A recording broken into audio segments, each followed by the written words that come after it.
सुना है रानी थोड़ा नथुनी पर रहते हैं अटकल बा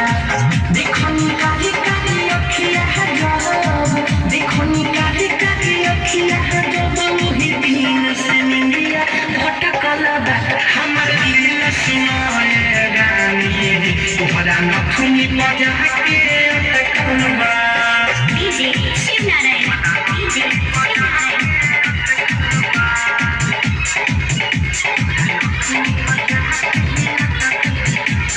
कोमोडिका महल लागेला बरदन लागे सुराही होठ के लाली चुने दहाली कोरोना नहीं पहले मिलन में कहा जानी रानी कहा सपने दे गईलू अपने दिल अपने माही बराते तू चोरा के ले गईलू जाने महारे और तुहारे जाने महारे और तुहारे कनवाली जदुन लटकल बा हमर दिल सुनाए रानी तुहरा नथुनी पर जाके अटकल बा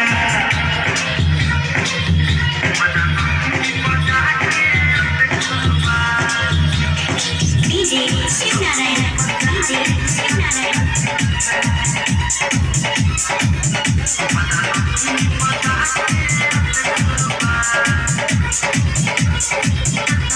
जान से सुंदर लागे रचले यस भगवान कहिला मीठू लाखों में सुंदर बारू हमरे बढ़े में चाहिए जब जब रानी पास तू आके चल जालू और देश प्रेमी के बहिया से जगे रानी निकल जालू सासो जन्म साथ देबू कि ना सासो जन्म साथ देबू कि ना इहे बात दिमाग में खटकल बा हमर दिल सुनाए रानी तोहरा नथुनी मजा के अटकल बा हमर दिल सुनाए रानी तोहरा नथुनी मजा के अटकल बा हमर दिल सुनाए रानी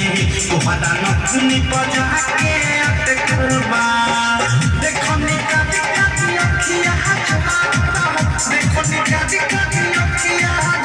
वही दिन से निंदिया भटकल बा हमर दिल सुनो है रानी तोरा नथुनी पर जाके अटकल बा हमर दिल सुनो है रानी तोरा नथुनी पर जाके अटकल बा देखो निकाली काली अखिया जो देखो निकाली काली अखिया जो वही दिन से निंदिया भटकल बा हमर दिल सुनाए रानी तोहरा नथुनी पर जाके अटकल बा।